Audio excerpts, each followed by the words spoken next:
Let us meet in our sixth lecture in electrochemistry. As you already know, my name is Tapio Gwamure. We are going to look at the electromotive forces of galvanic cells. First of all, let us define what is an electromotive force. An electromotive force itself is defined as the maximum electrical potential difference between the electrodes of a galvanic cell, and it is being measured in volts. If it is to be measured, an electronic digital voltmeter should be used, as it uses a negligible current.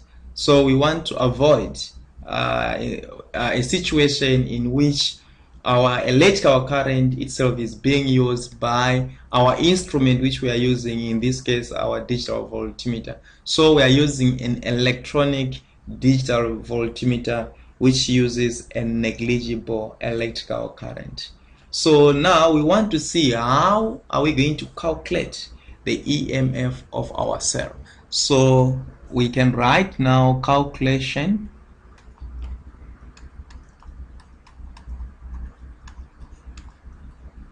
of the EMF of the cell.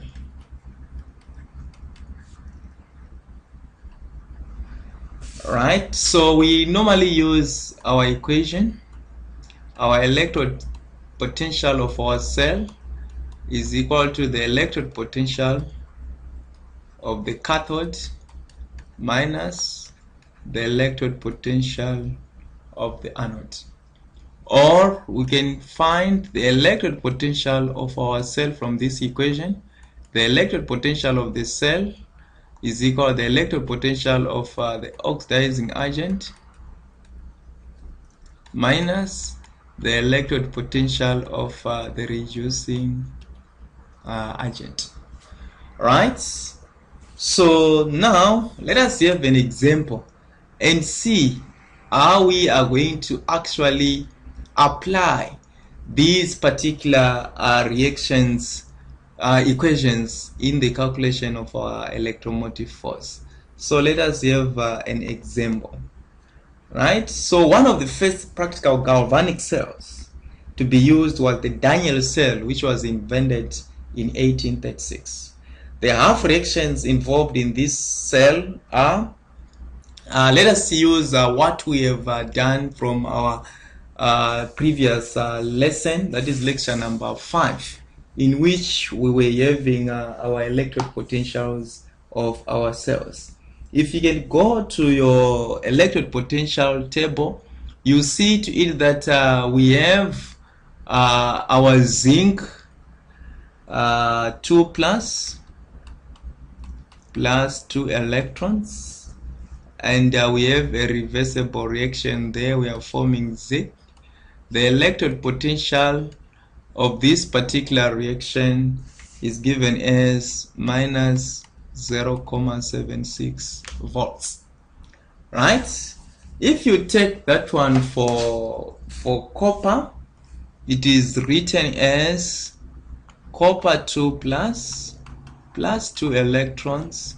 We have a reversible reaction there, and we have an electrode potential for copper as plus 0.34 volts.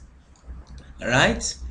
If we are going to look closely on these particular reactions, we need to find an oxidation reaction and we need to find a reduction reaction. As you can see, we are adding electrons in these particular reactions, which means to say that both of these are reduction reactions. So we want to see the one which favors a reduction reaction and the one which favors an oxidation reaction.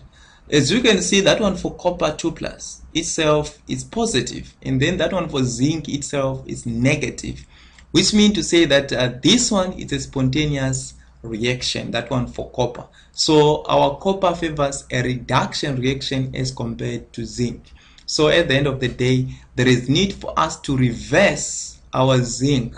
So we have the oxidation of our zinc being converted to zinc 2 plus aqueous plus 2 electrons, and the electrode potential for this cell now is now 0.6 volts, right? And then now that one for copper remains like that. So we have our copper plus our 2 electrons, and we are forming our copper solid. So the electrode potential for this reaction remains 0.34 volts. Now we are going to use our electrode potential tables now and see how we can actually find the electrode potential of our cell, right? So this one itself is an oxidation reaction, and this one is a reduction reaction. This one is an oxidation reaction which is occurring at the anode, and this one is a reduction reaction which is occurring at the cathode. So now we are going to have our electrode potential of our cell is going to be equal to the electrode potential of our oxidizing agent, which is the electrode potential of our cathode, which is the electrode potential of our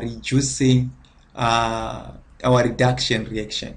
So we have plus 0.34 volts, and then we are going to add these particular reactions one time, so that we're going to get 0.76 volts. So the electrode potential for this particular cell is equal to 1.10 volts. So we can add these particular reactions, and in the case we are going to have our zinc solid plus our copper 2 plus aqueous will give us our zinc 2 plus aqueous, and we are forming our copper solid.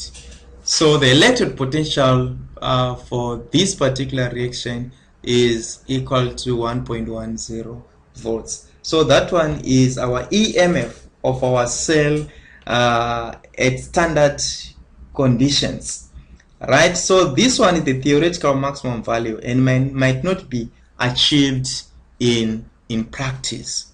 So now what we are saying here is, in order for us to get this EMF, first of all, we are supposed to actually have our electrode potential from our tables, right?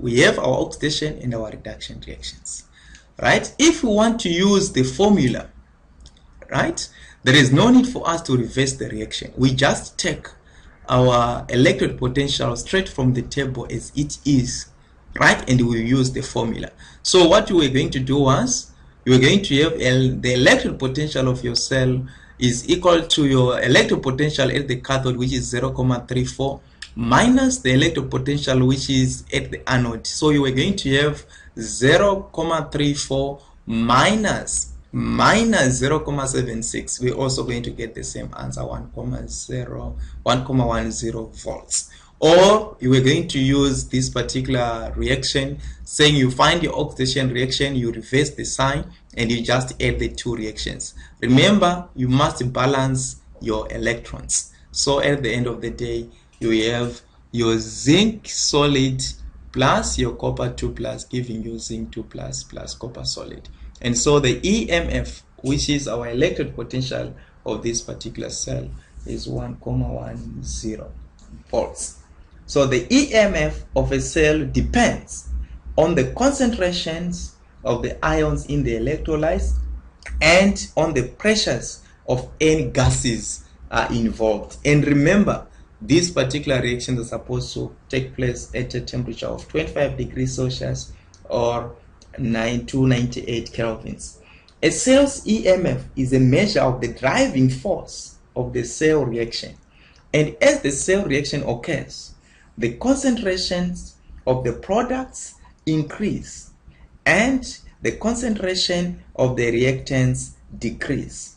As a cell is working and providing a flow of electrons to a circuit, its EMF becomes less. Eventually, the cell EMF